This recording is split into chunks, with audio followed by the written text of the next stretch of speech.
All right, well, welcome everyone to our breakout today. Thanks for joining. My name is Ryan Olavison. I'm with Domo on our engineering services team. I had the privilege of working with Nathan on the custom map, the Stadium map app that we'll be walking through today. It's a privilege to be here. So our agenda for today, I'll introduce Nathan, and he's going to take the reins for most of our presentation. But we're going to walk through the use case that Nathan had presented to us around, how do we maximize revenue, or how do we solve this business problem through Domo custom visualization. And then I'll take a few minutes to talk through what does that engagement look like, what does it take to build an app in Domo. And then the fun part that we're all excited about is Nathan will do a little deeper demo. We had a sneak peek of that on main stage yesterday, but we'll dive a little deeper and demo some of that functionality and open it up for questions and discussion around that solution. So by way of very brief introduction, this is Nathan Kenyon, the VP of Reporting and Analytics, and we're going to turn it over to him to walk us through. So okay. Nathan. Thanks a lot, Ryan. But again, my name's Nathan, and I'm here to talk about this Stadium map app that we built for the Utah Jazz. This talk today is primarily about the Jazz. We do have a lot of different companies under our umbrella, from megaplex movie theaters to our sports radio station, a minor league baseball team, the Salt Lake Bees, the arena, of course, which is hosting the NCAA tournament today over there, which should be pretty fun, an NBA 2K League esports team, Jazz Gaming, G League team, the Salt Lake City Stars, and then the Tour of Utah is our bicycle race that travels all over the state of Utah. So we have a lot of companies we take care of, but we'll talk about the Jazz mainly today. So to kick things off, I have a video here I'm going to play. I actually have to switch over to this. Oops.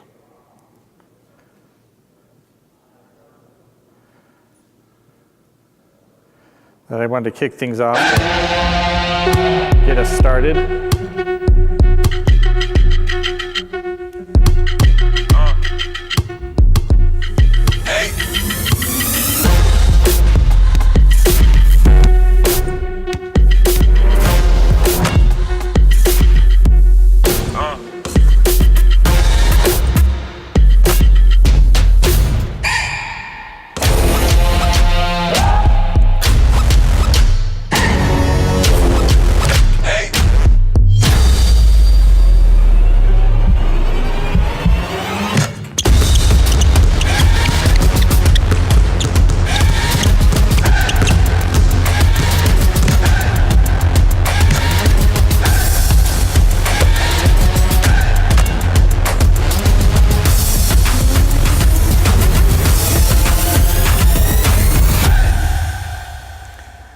So that was a little hype video we did at the beginning of the season.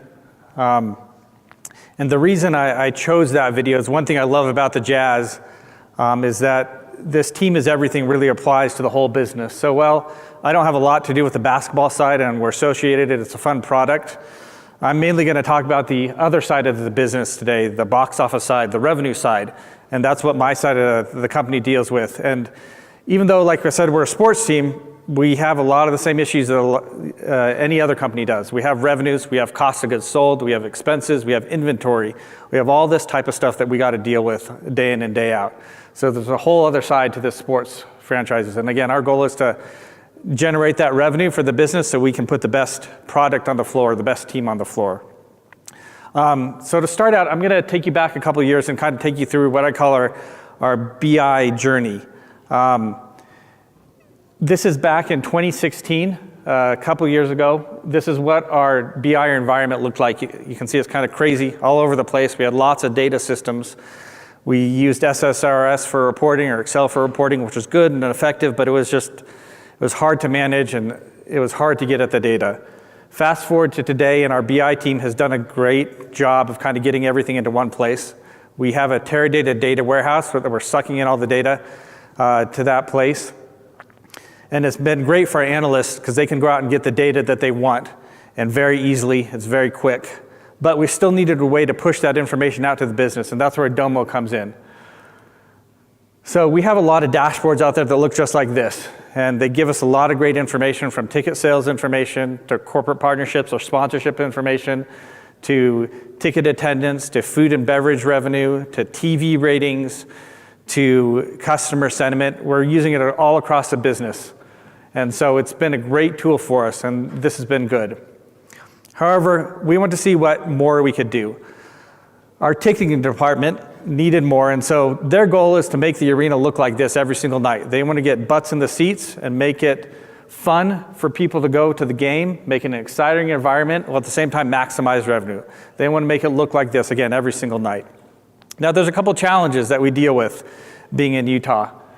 One is we're a smaller state compared to some of those NBA franchises. We only have so many people within the vicinity of the arena who can make it to the game. Sometimes we get people coming down from Idaho and things like that and traveling, but it's difficult. We only have so much of a population that we can get to come to a game. So that's one challenge.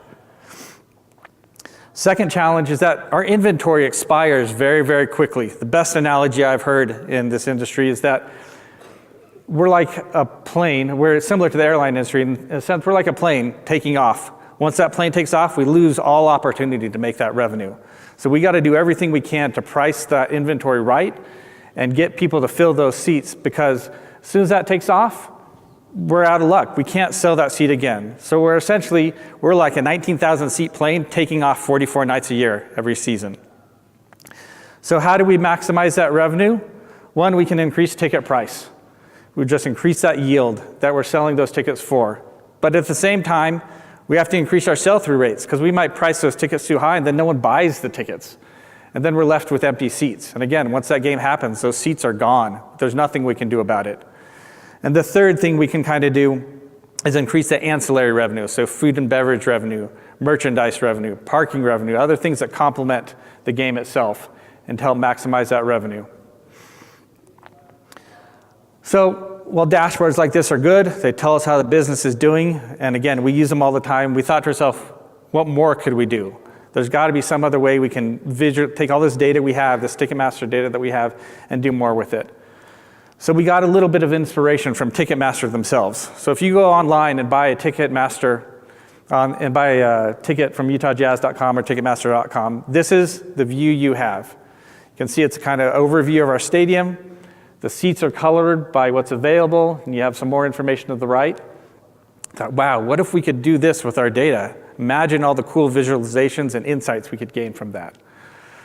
So that's where Domo comes in. So we went to them and kind of talked about it and came up with these lists of requirements of what we wanted this stadium app to do based on what Ticketmaster's visualization looked like. And we wanted to have all these features. We kind of asked for the moon on this a little bit, but we thought if we're going to do it, we might as well do it right. And then the second thing that we kind of discovered as a side note as we were going through this product is we determined we needed to work with the data fusion. There are certain things in Domo that didn't work with the data fusion at the time. I think a lot of it does now. But to kind of take you for the use case for this is we have all of our ticketing data, and it's about 25 million rows worth of data or so. But one of the metrics we like to track is game over game data. So game 13 versus game 13. The challenge is game 13 might be in October one year, and November another year, and December another year. So what we do is I go through and calculate what the most recent game is every day, and then I have to apply that to all 10 years worth of data that I have. And so when I do that, it puts that little last game flag on it, but then I got to get all that data up to Domo. And one of the challenges that we deal with at Domo is we have Teradata that's fast, we have Domo that's fast, but getting the data from point A to point B is sometimes slow. So the way we solve for that is I split my data sets into 10 different data sets, one for each season. So whereas if I did it all at once, it would take roughly 2.5 hours to upload all the 25 million rows of data up to Domo. Now I can do it in under 10 minutes and then glue it all together with the data fusion, which is available instantly almost. It seems like 10, 15 seconds usually. So we needed this app to work with all 25 million rows of data with that data fusion we are gluing together. So that's the requirements we set out. I'm going to turn it over to Ryan for a second, and he's going to talk a little bit about the process that they went through, and then we'll get into the app. Awesome. Thank you, Nathan. So what does it look like to build an app of this caliber, especially when we're doing something with Nathan? This was pretty groundbreaking. We hadn't really done anything like this before. He came to us with a vision, with an idea, and he thought, okay, how do we stand this up? So I'll mention here that a couple of things. First, Often customers will come to us, but I'll first say that everything that we use, that our engineering services team uses, is available to anyone with a Domo login through developer.domo.com. So, they're just simple web applications that sit on top of Domo. We harness the power of the platform. We've heard a lot about that over the last couple of days. The power of the platform can enable speed to value just exponentially. So a lot of the things that you may have to deal with when you're building an app, your databases, security, authentication, all of these things are just built in. And we get to do the fun stuff, right? We get to do the interaction and the user experience. But all of that is there for your groups. If you're interested in that, developer.domo.com can take you as deep as you want to go and build something of this caliber or even greater. But I'll tack onto that we see a lot of groups coming to us for a couple of reasons. One of the main ones is that it's not cheap to be able to hire and maintain a staff with that internal expertise to develop, to maintain something like this, right? It can be costly. It's very time consuming, and that's what we do. That's what we specialize in. So there's benefit to coming to us, and we're happy to work with groups on that as we were with the Utah Jazz.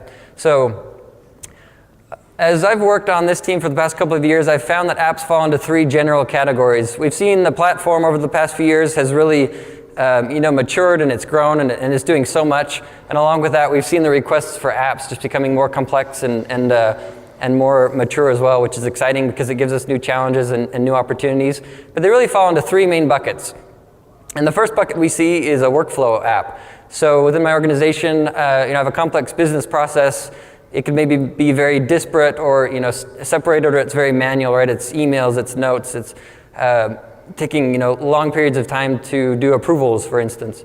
And we found a lot of requests for apps in this vein. A couple examples would be billing reconciliations. You have customers that need to come in, they bring in their invoices into Domo, they want to look at the numbers, and we need to reconcile that with the actuals. And we're able to do that through a custom Domo app. A second example of that is equipment placement. So you have another vendor or another client who had said, we have more supply than demand, we have more demand than supply, and we need to prioritize where we're placing our instruments. And so within Domo, they bring that data in. They can easily see, here's what we have in our pipeline, here's what we've sold. Let's rank those, let's prioritize those, and let's make sure we're getting the most bang for our buck. And that second example falls into the second category of apps that we see, and that's related to write-back. And this is becoming really, really popular. Where there's two use cases for write-back. We see one, we capture data in Domo and write that data back into Domo so we can gain additional insight on that. Or second, we write back into third-party systems, into our source systems. So this second app that I talked about, this ranking app, they're actually capturing their prioritization for where their employees think that they should deploy these medical instruments. And those are going through different rounds of rankings until they come to this one global ranking, and then they can say, okay, this is what we need to do. They're ranking that data into Domo, we bring it back in, and they make decisions off of it. It's really really exciting, really speeding up that process. We also see, let's write back into third-party systems. Maybe in Salesforce, I've closed the deal, and in Domo, I moved that deal from down one stage into my pipeline. And that data can be written back into Salesforce, and then full circle, that data comes back into Domo for you to then continue to analyze. So really exciting use case in the write back. And then the third one, which lends to what we were doing here, are data-driven insights or dashboards. And there's so much potential, there's so much variety here. A few main buckets that we see there, a lot of geospatial, a lot of mapping apps. We saw yesterday Keypoint, Chris Jones demoed his Flex map. That's a really great example of that, where we can plot pins on a map, and we can gain insight into really many different use cases geospatially. Internet of Things as well that Jay mentioned and discussed today is another example of that. And then what we see here with Utah Jazz, where we have a venue, and if you think of each of those seats as inventory, right, or as something that has value that you sell, you could compare that to a retail store or a grocery store or something, to where you're selling a product and it has a physical space and that space has value, and we want to determine how we can maximize that, right? Yep. And so that's what we came to solve with Nathan. And I'll walk through the process, which I've very briefly defined here. But the first piece is to define the app, and there are two main things that you want to do in this phase. The first, which Nathan and his team described really great to us, and they did very clearly, was to understand the problem that you want to solve. You can develop an app technically, and it can be great, it can be perfectly, code written perfectly and done really well, but if it doesn't solve the business problem, you're not going to get the insights that you need. So that definition phase, the first thing you want to do is understand what question or questions are we trying to answer, what hurdles do we need to overcome, what obstacles do we need to surmount through this. And the second piece of that is understanding what the user experience needs to be. How are our users going to interact with this? Is this desktop? Do we need mobile capability? Do we need drills? Do we need filters? How do they want to slice and dice the data to get the insights that they need? So that definition piece, we iterate. We found what helps us best is design-driven requirements. So let's throw up a mock. Let's look at this through the user's eyes. How do they need to see the venue? What filters do we need to include? I need to look through different seasons. I want to slice and dice by maybe different games or different opponents that we're seeing. So we make those decisions in the design, and that design can drive part two of this, and that's getting the data for your app. We ask questions, where does the data live? Do we have that in Domo already? Do we need to do any ETL or transformation on that? One of the things that Nathan brought up was getting the data into Domo quickly. And one of the insights he'll talk about a little later is how that enables them to, as games are going, they can watch people filling up the stadium as they're scanning tickets. We can get that data into Domo and watch that fill up through the app, as well as looking out over the audience, which is really cool. But something else to consider there, especially with the mobile use case, is that your browser can only handle so much data before you're going to crash that. And a lot of clients and a lot of you are dealing with hundreds of millions or even billions of rows of data. And how do we scale that so we don't crash this thing or put too much pressure on the front end? So when we're defining the data, there's a lot of things to consider there that it's performant, that it not only provides the metrics that we need, but in the time frame that we need them, right? We want real-time data. We want to be able to make decisions on this so that we can pivot and that we can adjust our approaches to hit our targets and our goals. So defining that data will be dependent on how we design that. What's the interaction? When do we need to see different things? And as we bring that data into Domo, and as we get that, we'll be able to be ready for phase 3, which is the actual build. So we go and we code, we iterate, we develop, we get feedback. Is this what we want to see? Let's go out to our users. Let's understand that make sure they understand it. Is it meeting their needs? Does it fulfill the use case? And we continue to develop and iterate until we come to that final product. And I'll call it, generally it turns out to be a minimum viable product, or something that gets us a starting point to say, we can say, okay, we've got something that's great here, but almost inevitably we've seen that as we get that MVP out there, that phase 1 out there, people begin to say, oh man, there's so much more that I could do with this. I'm seeing a phase 2, I'm seeing a phase 3 of how we can iterate and how we can build on this solution. But it all starts there with defining that problem and understanding what the user needs. So Nathan came to us in a really good place. We were kind of past that phase 1 and phase 2. He said, this is what we want to see. This is the data that exists. And we're able to jump right into build. And that'll lead us now. I'll turn it back over to Nathan to walk through the demo, the exciting part, and what we came up with. So. Yep, thanks, Ryan. And again, Ryan and his team were great to work with. We turned this app around in probably a month and a half or so, maybe a little bit over that. So it was quick, but it was good. And so, all right, so here's, as you saw on the main stage yesterday. Let me see if I can make this bigger here. Is there a way to make it full screen? There we go. You can see our app is, this is an overview of the arena like you saw yesterday. And again, we have about 19,000 seats populated, data points populated. We have about 10 seasons worth of data in our real data set, and I have just a couple seasons. And again, like I showed yesterday on the main stage, as you apply different seasons, you can kind of change the metrics. The other thing that is pretty cool about that is that it changes the filters up above. So if I look under opponent now, you can see I have a total of, 6 different opponents under the opponent field. If I go back and uncheck the 17-18 season and hit apply here, it will just select the opponents for this season. So each filter is based off each other and what it can do. And then you can also hide this. If you want to get a little bit more detailed view of what it looks like, you can hide this menu bar to the side if it's something that's not interest to you. So that was pretty cool that we can, give it a little bit more focus. I like to keep it up because I like to look at the numbers. So I'm going to walk through all these different metrics that we have and just touch briefly on them to kind of give you insights on why we chose these metrics and why they're important to us. So hopefully you can find some value in that. So again, ticket yield. This goes back to just how much do we sell those tickets for? What's the average ticket price on this? So if I'm looking at this map right here, this was my data, I would say, hey, what's going on with this section over here? Why are we not selling those for anything? Are we giving those tickets away? Are people not finding value in those tickets? Like, what's wrong with those tickets? Then we have attendance rate. So believe it or not, people buy tickets and then sometimes they can't show up to that event for whatever reason. So go ahead, and if this was my data, I would look at this and say, hey, it looks like people are coming to the game 85% of the time, roughly. But there's some sections here where they're only coming out 75% of the time. Why is that? What's wrong with those? Are people not seeing value in those seats? What can we do to make it more valuable? Or we have some seats where people aren't showing up at all. They're buying tickets and not showing up at all. What's the reason for that?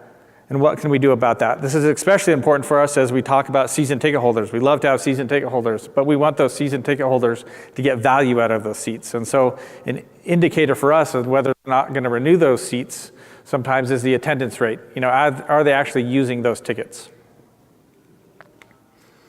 The other thing is sell-through rate. So again, this is, scroll down here.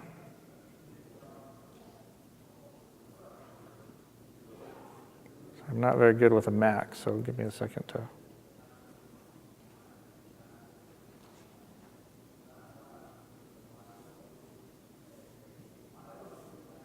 There we go.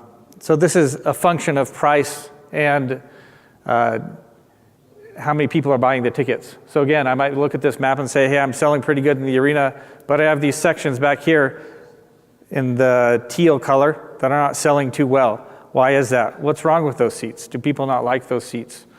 What can I do? Should I lower the price and get better sell-through rates on those? The next metric that we like to track is just total revenue. So this is a function of sell-through rate and price. And again, this is color-coded a lot differently. So I might look at this one and say, hey, why are these green seats? And I can zoom in here. Oops. Why are these green seats selling for more or for less than these red seats back here? That doesn't make any sense. The green seats should be more. And so what do I expect? Looking for these different pockets of anomalies is really what we're looking for. This is almost just like a heat map, and we're just trying to figure out what are some good things that we can identify, some good patterns and anomalies we can identify. Sale date. So we want to track when people are actually buying the tickets. So if I look at this, I can see how soon, so all the orange seats, people bought those tickets 256 days prior to the event, which makes sense. Most of these are probably season tickets.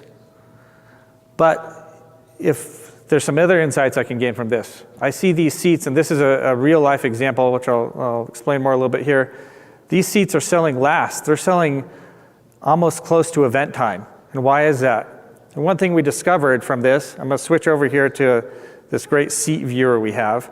So that section right here, let me go back to here, it's kind of right in the middle, and it's the same on both sides. You see these anomalies of these blue sections. They were selling last.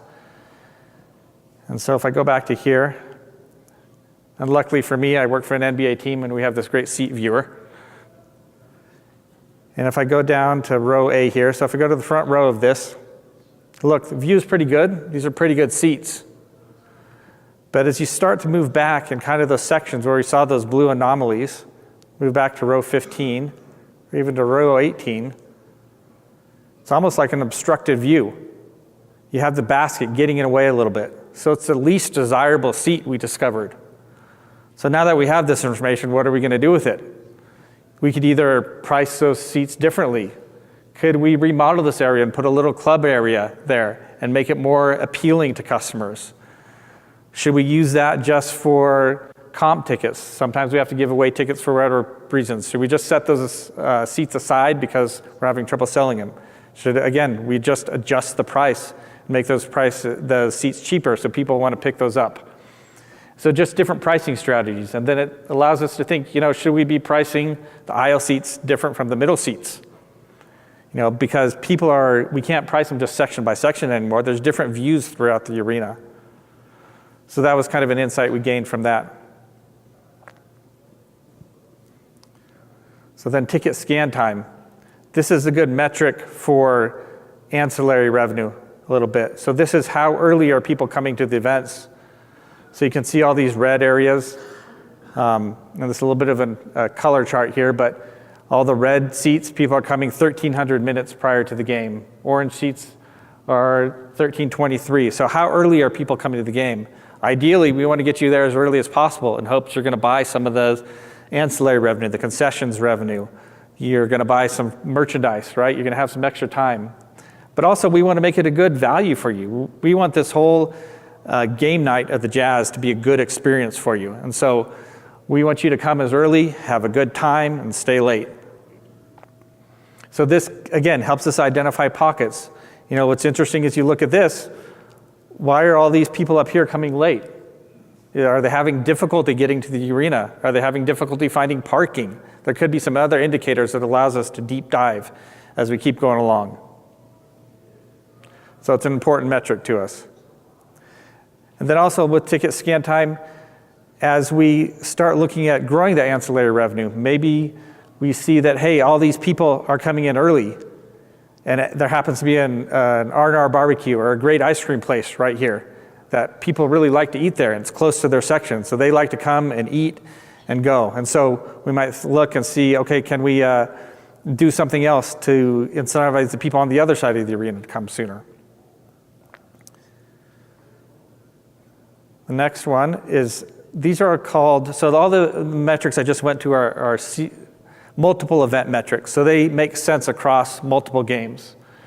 These other metrics, what we call single event metrics, only make sense for one particular game. It's like a yes or no question. I can't apply that across multiple games. So for example, this first one, comp, not comp. And so if I pick that one, I have to go pick a specific opponent now. Whoops. So I'm going to pick Toronto. Apply. Because if you think about the data, these seats, so this is showing me whether the seat was sold or given away for free for a particular event. It could be that that seat is sold for one event and given away for another event. So we can't really overlay that on multiple events. It only makes sense on a single event.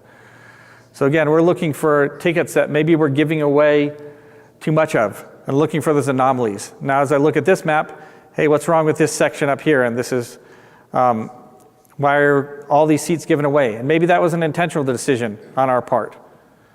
Maybe that's where we put all of the charity tickets we give away. Or maybe there's a youth group that we're bringing in. Or some other reason. That could be intentional. Or it could not be intentional. But it gives us somewhere to look as we're analyzing data more and more.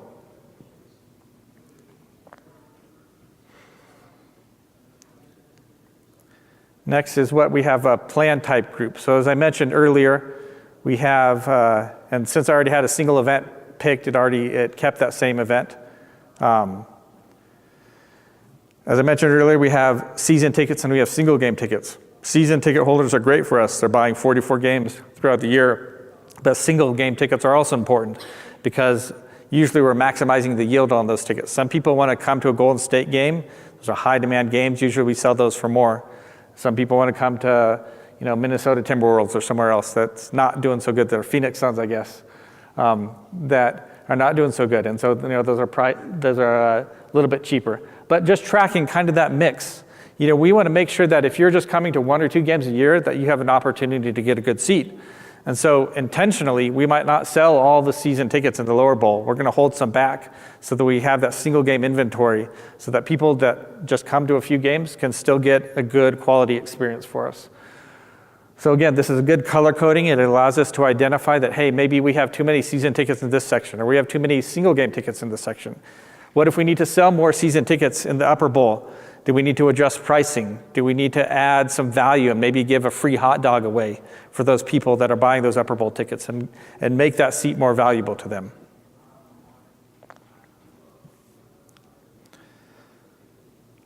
So again, we built this for our ticketing sales department. It was in collaboration with them. And so one of the things that they wanted to be able to track is who sold that ticket. And I have just two salespeople in here, Carl Malone and Major Domo. It looks like Major Domo sold all the lower bowl seats and Carl Malone sold all the upper bowl seats for this Toronto game. And again, this is good for our ticket reps who are out there and selling tickets. Sometimes they can identify where they're selling a lot of tickets or where they're not selling tickets and where they can do better. Or maybe they're really good at describing these end sections here. And so that's kind of their sweet spot. They find that they're selling a lot and generating a lot of value, so they focus on that area. Or maybe they want to focus on another area. And then lastly, another metric that we have is called account owner. So this is primarily driven towards season ticket holders. So when we sell you a season ticket, you're going to have a service rep assigned to you. And so this allows our service reps to kind of see, hey, where are their season ticket holders that they're responsible for sitting? So in this case, I have 3 season ticket reps, the Jazz Bear, John Malone, and Carl Stockton. And they can come in here and Jazz Bear can see where every one of his customers is sitting. And so it might give them strategically, they might say, hey, you know what, Jazz Bear, you have a lot of red right here. We're going to switch all these accounts from John Malone over to Jazz Bear, so he's servicing everyone in this section. He can service all those people. They're all in one place. It makes it a little bit easier to manage. He's just responsible for that section. So it makes it sometimes identifiable, a little bit better to identify where their customers are sitting. So that's kind of all the metrics in a nutshell. The other thing that I think is pretty cool, besides the drill down, which we'll get down to, that I couldn't show in the demo yesterday on stage, is that we have all these different filters over to the left that we can kind of pop out. So on the top, we had kind of the main important filters that we use a lot. But over to the right, we said, hey, we want to be able to, or to the left, we want to be able to do some more. And so we populated a list with, I don't even know how many filters are here, but a ton. But what's cool about this is if I want to gain a little bit more focus, I can come over here and I can just pick section 1 and hit apply. Oops.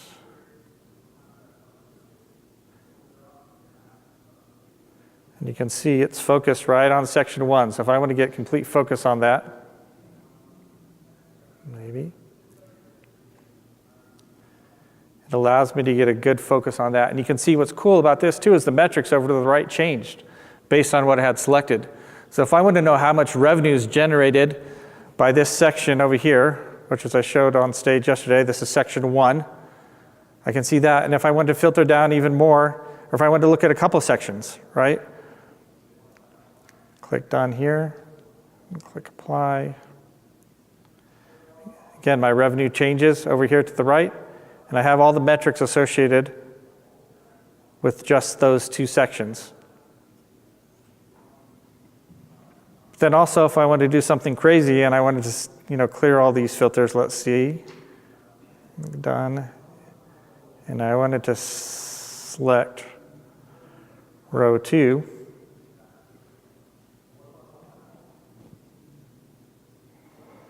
can see, hey, these are all the row 2s in the entire arena. And they generate about $4.5 million for us. So again, just giving us a different view of what that looks like. So I thought that was a cool feature. So let me clear all that. And then lastly, I want to talk about the drill down a little bit. And I know I touched on this on the main stage, but to slow it down a little bit, just to make sure you guys get a good view. Again, I can click on any one of these seats, and it gives me all the metrics associated with that seat, which is pretty cool. But then I know our VP of ticketing, one thing he loved, he was sitting here and we were talking about season ticket strategy as we go into next season. And he was able to pull up the Domo on his computer and drill down and find out who's sitting in this seat, because he was thinking about increasing prices on some of our front row seats. And he wanted to know who was affected. So he could click and say, oh, so-and-so sitting in that seat, or so-and-so sitting in that seat. And it gave him a lot of information. And hey, this seat was bought on January 16th. So hey, they bought this seat early before that game. This is who their account rep is. Their account rep is a Jazz bearer. Who sold them the tickets, the order AE. And again, this page was customizable. We could really set this up to whatever we want it to be. We could put a million different cards, and all it does, the way Ryan and his team set it up, is it just set up some page filters up here at the top. So if I'm on this page, and I go, okay, that's great, but I want to see more. Don't want to see just row 11. I want to see kind of all the rows associated with section 7. I can filter from right in here, and it'll give me all the information related to that seat. You can see this one was sold a bit over time. So that's kind of all the features of the app. It turned out pretty good.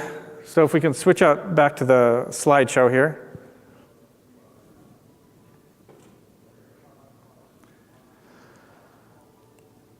So what's next?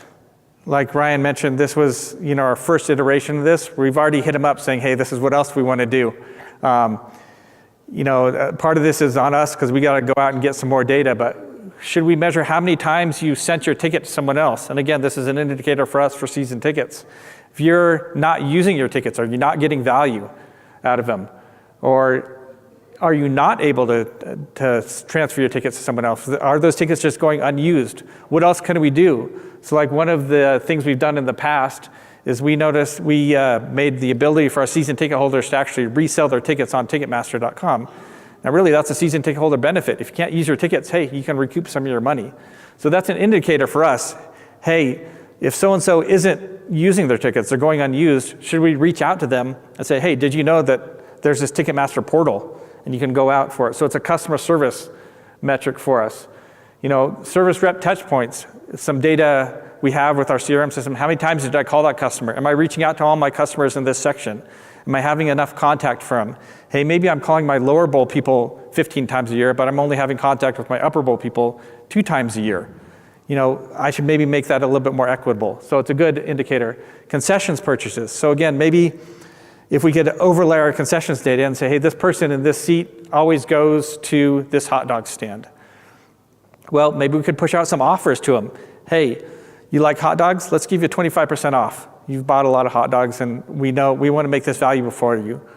Or maybe we find that, hey, everyone in this section buys a lot of concessions. Well, people in this section don't buy a lot of concessions. Oh, well, it's because this great concession stand is right next to that section. Maybe we should open up one of those stands on the other side of the arena because we're seeing a bump in revenue for that. Tracking secondary market purchases. So again, if we can pull in some StubHub data, hey, do we have some pricing anomalies? Is this ticket going for $1,000 on StubHub and we're selling it for $500? Maybe we can capture some of that secondary market data and help us price things better. And then as we get to real-time data, game night updates. So again, if you could see those tickets as they're being scanned and kind of see that arena fill up, that would be just cool to watch and just see. And then we built this specifically for the Jazz, but next we want to do it for concerts. We have the NCAA tournament over there right now. It would be cool to see some of this metrics on that. Or if we have a Muse concert or a Boys to Men concert like tonight, or with Domo, it'd be cool to see what this looks like for an arena event. So that's the app and everything we did for it. I'm going to open it up for questions now.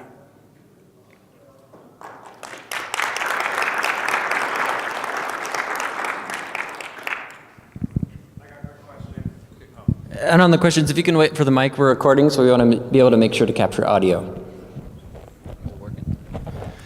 So you use this for the energy solutions arena. Are there any ideas of using it for the megaplex movie theaters? Because you can't really adjust the yield for the seat. So how would you? Well, first, Vivint Smart Home Arena. Oh, sorry, Vivint. Yeah. At least you didn't call it the Delta Center, which is good. Yeah, you're only one behind. Yeah, and we've talked about this a lot. With our movie theaters, right? There's a huge opportunity, especially with pricing on that. If I were to take a poll here, do you like the aisle seat or do you like the middle seat, right? And so be able to see some of the pricing on megaplex movie theaters would be interesting, and it's something we've thought about. Our challenge with that has honestly been mapping all the points. With the Jazz, we already had some of the stuff plotted, but it's definitely on our radar and something we want to look at. It gets a little tricky as you have different configurations. We have a little over 100 screens, so that's basically each auditorium. We'd have to figure out how to plot all those, but it would be cool, and it's definitely on our radar. So I'll mention one other thing. The way that we built this is you'll notice each of those seats it's basically an XY scatter plot. Those are not hard-coded positions. So we wanted to make that flexible. So as Nathan talked about, if they wanted to bring in a different configuration, maybe Jim Gaffigan was there a while ago, maybe it's a comedian and they block off certain pieces, or something where you're letting people on the floor, right? We could adjust that. And so the app framework is there. Maybe we take that, we transition into a theater where we have the different rows. And exactly, yeah, we're watching that same data come through. So the customization was something we definitely built in to want to be able to adjust for new scenarios that would come that you want to capture data on. I'm glad you set that up at the scatter plot because I wanted to ask about the mapping. A lot of what we heard today on the stage was you can do this, you don't have to be a dev, you can put this kind of stuff together. Is there or will there be documentation about how to map to a map for whatever it is you might be selling? I happen to be tickets as well.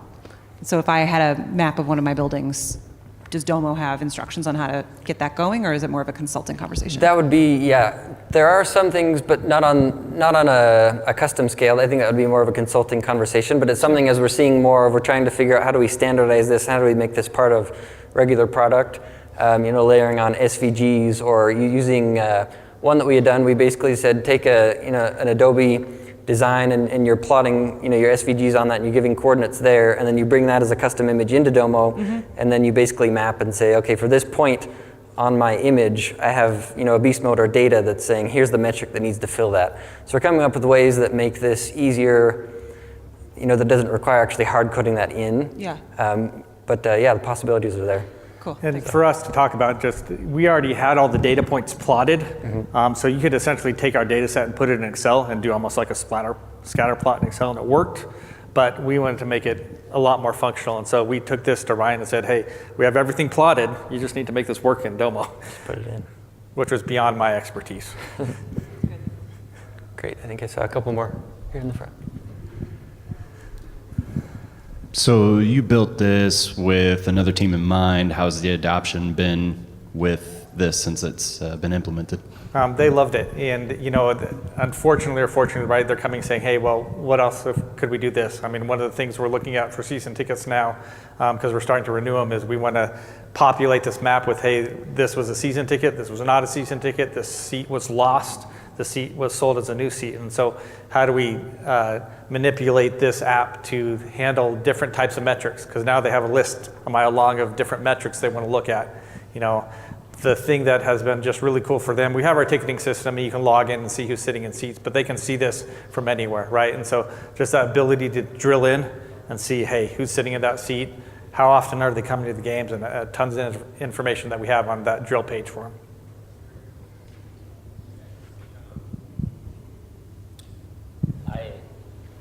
Thanks. I just want to expand on the question on the scatter plot.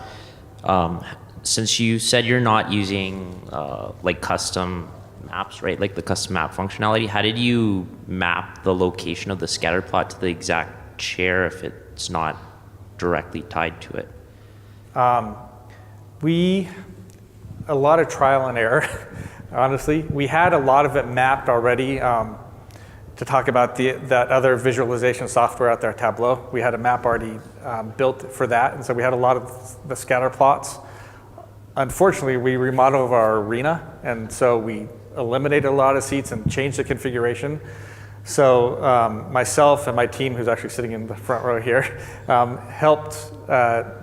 We knew okay, this seat was at plot 25, and so I need to go one back from that, so I'm going to put it 2505. So we were able to use a lot of formulas to just kind of get everything to fit how we wanted to do it.